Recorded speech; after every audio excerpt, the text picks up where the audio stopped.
Coming up in this episode, is Trout out of Giants? Channel 4 happy, but no Super League's weaknesses? KR in the pole position for Gildart? And NRL and Super League results.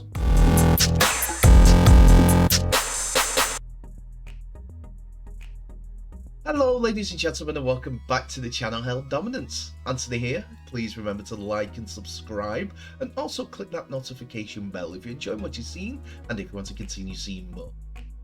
Well, we've got quite a few Rugby League stories for you from the world of Rugby League.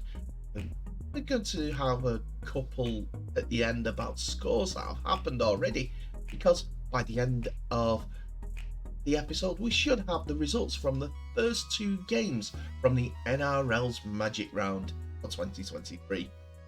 Anyway, let's start off in Super League, and we're having a look at Huddersfield Giants as their head coach Ian Watson has admitted in-demand forward Owen Trout has rejected a new deal with the Super League club.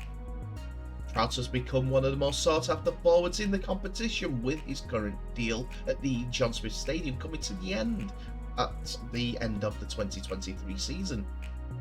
Watson touched on the issue they are currently having with Trout, with rival clubs throwing money at him. He said, "We're not going to resign him to moving him. We've offered him a deal which he has turned down. People are throwing money at him. It's going to come down to him deciding what he wants to do, whether it's money or whether he wants to be a part of something bigger than that.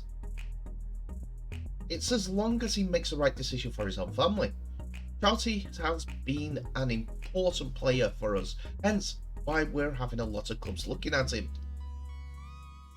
Watson went on to describe the issue with the current market structure as May the 1st has been and gone. Players coming off contract that have been on big deals are willing to take a punt somewhere and get paid a little bit more. As soon as the players start doing well, they become a demand and fees go up, and the prices touted go up too. It's becoming a money issue sometimes. We've been throwing a few players, but the fees are way above. It's about getting the right player. There doesn't seem to be a massive pool of talent. There are players who have not been at this level, the level they have been before, and are demanding large fees at the moment in time. It's an interesting recruitment period. Watson is keen to tie down Owen Trout as the big forward is only 23 years old and has only been playing top flight rugby league since 2018. Yes, he's 4 years into his rugby league career, but he burst onto the scene with Leeds Rhinos with 3 appearances before making the move to Huddersfield Giants in his quest for in rugby league. Over 50 appearances later and 6 tries and an England Knights appearance, he has become a much in-demand forward. England Knights, he played 1 game and has scored 1 try for the feeder for the main national squad. This is a conversation that we presume that a lot of Super League clubs are having with their young players, as Wigan have been on the wrong end of that, with Matty Nicholson going to Warrington and others in the past. But with Huddersfield, I think this conversation is only being had between 2 people: the agent of Huddersfield Giants and Ian Watson.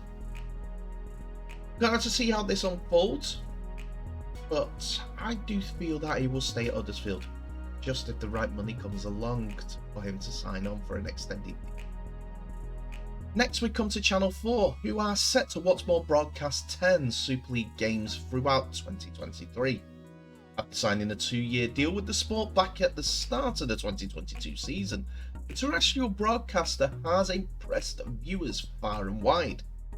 From 750,000 tuning into the first ever game between Leeds Rhinos and Wigan Warriors, to six-figure attendances for all of the game coverage. Channel 4 have been warmly received by rugby league fans. And Channel 4's head of sport, Pete Andrews, had a particular message for those viewers. We are so grateful. We've had a brilliant time and the clubs have been brilliant. It's been overwhelmingly positive experience for us, and we hope it's been an overwhelming positive again this year, Andrews told the League Express. We need to keep on top of our game. We can't control the games, but the standard of the matches is usually good anyway. It's been really positive ride. Thanks for watching, and please keep watching and tell your friends. The coverage in 2022 has had so many positives, not to say the least with the chemistry and camaraderie between the pundits, but Andrews recognises that there was one major weakness, and a lesson that definitely be learned. We need to do a better job of letting people know when our games are on. It's definitely a weakness. We pop up and then disappear again, Andrews continued. With 10 games, you pop up and then you go. We need to let people know when we are on. You need to do a little bit more to put out the messages. If you ran a TV trial between First Debts, Naked Attraction, you might not get a lot of Rugby League's fans tuning in. We just need to put our message in the right place.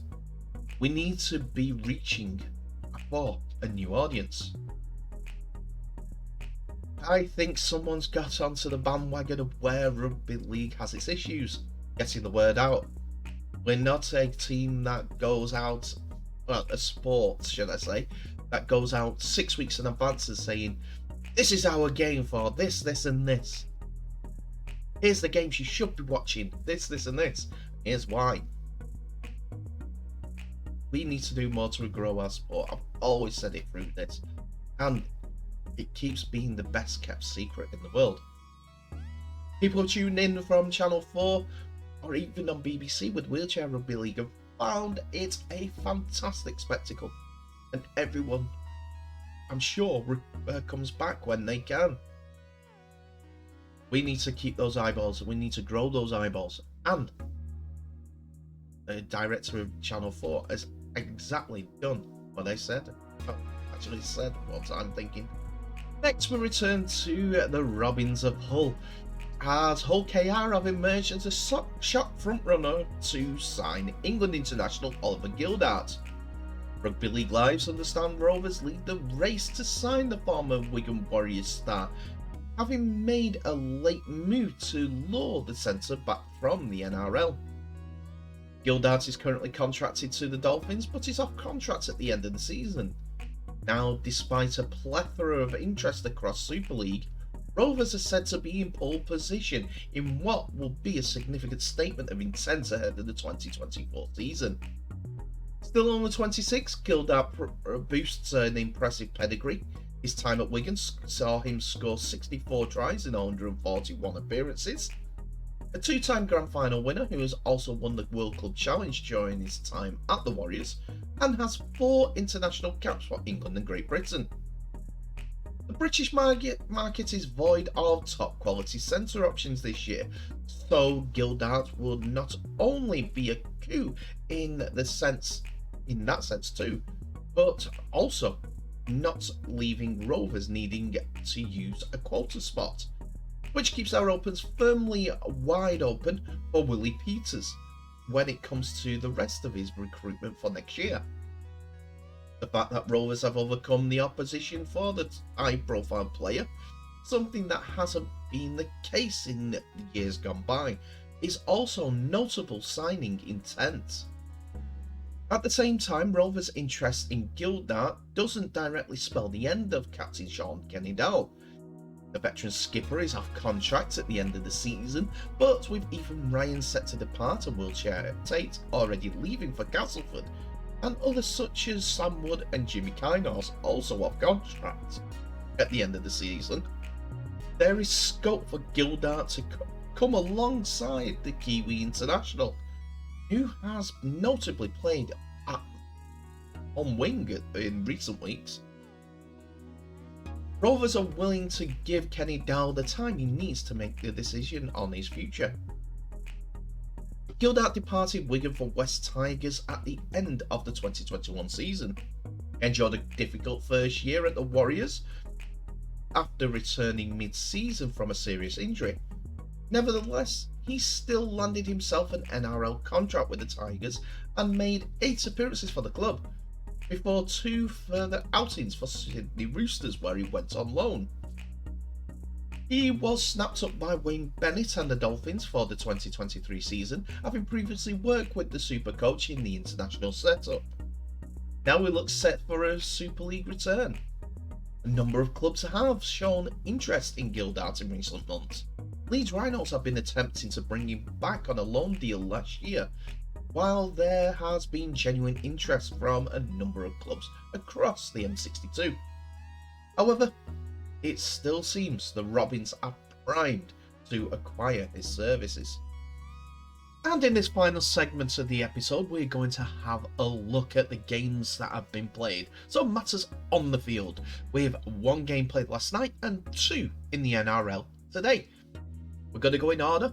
So it's Super League is the first up to bat, with Wigan Warriors versus Hull KR. But where did they all stand before this game?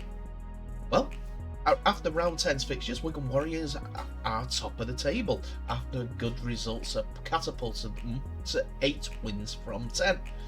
Warrington Wolves come next with the same scoreline. Then it is Hull KR who are facing these lofty heights with pleasure and abandonment, shall we put it that way. Catalan's Dragons are next in the list with Salford Red Devils following that up, then St Helens who are a game behind. Lee Leopards and Leeds Rhinos come next, while Huddersfield Giants are 4 from bottom after last year's start saw them third in the league for most of last year. Hull FC are languishing down in 10th, but that was despite a win last time out. Then it is Castleford Tigers versus Wakefield Trinity. So, who plays who in this round of fixtures? Well, as we know, Hull FC versus Wigan Warriors is already done and dusted, but Catalan's Dragons versus Saints, Leeds Rhinos versus Salford Red Devils, Lee Leopards versus Castleford Tigers, and Hull KR versus Huddersfield Giants all come to us on Friday night. This closes out round 11's fixtures with Warrington versus Wakefield Trinity, which is also played on Friday night as well. So with 1 game in the bag from last night, how did it go? Well, it was Hull FC that came away with the victory for the 2nd win on the spot, as they beat Wigan 14 points to 10. Darnell McIntosh got the ball up and rolling, figuratively, as he got in the end of a kick from Jake Clifford to score in the 5th minute. Clifford added the extras before adding a try of his own on the 16th minute, which Clifford added the extras to as well. Both of those tries were reviewed by the video referee, which found no faults in the tries. On the 31st minute, it was a penalty for a tip tackle, I think it was, on which gave Jake Clifford the chance to extend the scoring, which he did, to 14-0. Ian Thornley, then in his first game back after 11 months out, scored in the left corner to make it 14-4, which Harry Smith added the extras to right on half-time. Half-time scoreline at 14 points to 6, but the game petered out to a messy affair with ball in hand as the conditions got a little bit worse as the night wore on. Thornley did score 5 minutes after half-time for the only points of the second half, and Hull, their defence was manful and saw out the victory, 14 points to 10. So, that was disappointing for the Wigan fans like myself, as it was a repetition of what I'd say of the game against Catalan's Dragons. We'll have to see how they respond, but good luck to all. They might be turning the corner and giving their fans that much breathing room after an indifferent start to the season with 2 big Australian signings. Next, we go on to the NRL Magic Round, as 2 games opened up day 1 as the 17 NRL clubs, with one having a bye, all descending on Brisbane Suncorp Stadium for this 3-day festival of Rugby League. So, who was playing who? Well, the Magic Round kicked off with the Canberra Raiders versus the Canterbury Bankstown Bulldogs. The Bulldogs given the home berth on the early kickoff. This was followed up by the Brisbane Broncos facing the Seagulls, with the Broncos giving away billing. Saturday will see the New Zealand Warriors versus the Penrith Panthers, Cronulla Sharks versus the Dolphins, and the Storm facing the Rabbitohs, before we culminate in Friday's event with the Tigers versus the Dragons, the Roosters versus the Cowboys, and the Titans versus Parramatta. The Newcastle Knights have got the weekend off from this festival of Rugby League. Where did the team stand after the last round so that we can find out where things have gone? Well, Brisbane Broncos recovered from a defeat to keep their top place. After Cronulla Sharks, the Souths, Melbourne Storm and Sydney Roosters all closed up the points tally margin to go on equal second. Manly Seagulls are on 11 points, but I didn't know that they drew a game, but they may have lost in Golden Point. Penrith Panthers, who lost last time out against the West Tigers, proving that the NRL can have teams that play against each other and can beat each other. The Warriors, who are severely depleted in numbers when it comes to manpower, saw themselves defeated but gave the Melbourne Storm a scare and a half. Dolphins are back in that mini slump after recovery previously and find themselves now in 9th place, before the Gold Coast Titans and Canberra Raiders also join them on 10 points. Parramatta Eels, Canterbury Bankstown Bulldogs, Newcastle Knights and St George Illawarra Dragons complete the top 15, while North Queensland Cowboys need to do some to get back up into that playoff place. West Tigers are bottom of the table with only those 4 points. So, as we said, that first game is the Canterbury Bankstown Bulldogs versus Canberra Raiders, and it turns out that it was an excellent game. The Bulldogs were defeated by the Raiders 30 points to 34. It was a close affair, but it could have been a whole lot closer if it wasn't for a couple of decisions that went the Raiders' way. Anyway, let's get on with the tries. Jacob Preston responded to a early Jordan Rapana try after Rapana was given a free grab at the ball off a high kick from Fogarty. Preston added a second following Xavier Savage's try, and also a couple more tries from Matthew Timoko and Hudson Young. Jake Avarillo scored on the 32nd minute to close up the try scoring for the first half in this close game. 22 points to 18 as we head to the sheds. Jared Croker kicked 3 from his 4 attempts, while Matt Burton kicked 3 from 3. There was only one conversion in the second half for Canberra Raiders, but there were 2 tries as Rapana got his second and Jared Croker scored on the 57th minute. Jake Cavarillo got a second try before Hayes Perham got a penalty try right at the end. The difference between the 2 sides was only 2 points, but a 71st minute penalty made that 4 points come the end of the game. The Raiders get the win, 34 points to 30.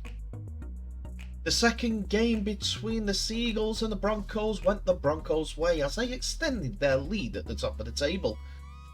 There was no points from the Seagulls until the 77th minute, so Selwyn Cobbo, Billy Walters, Selwyn Cobbo for his second, and Jesse Arthurs got all the tries in the first half, with Adam Reynolds converting 2 from 2 for a 20 points to 0 half-time lead.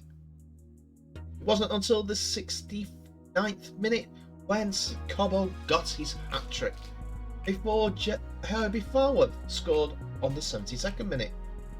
Both of those tries were converted by Adam Reynolds, but it was a Trbojevic who got the final say on the board. It wasn't Jake, it wasn't Tom, it was Ben who went over in the 77th minute for their only try. Ruben Garrick converted. Broncos march on, 32 points to 6. And that's it for another episode, ladies and gentlemen. Thank you so much for watching. Please remember to like, subscribe and share this video worldwide, as well as clicking on that notification bell for any updates on new videos that may be coming your way in the near future. Tell me what your thoughts are on today's episode in the comment section below, as it's open for business and you and me can share the day's rugby league and all the news that's going on. Just please be respectful with each other's comments and we can have a good old discussion, good discourse if you will. Anyway, thank you again for watching. Please remember to share this video worldwide, and I'll end the episode as I always do by wishing you all the very best, so please stay safe and I'll see you in the next episode.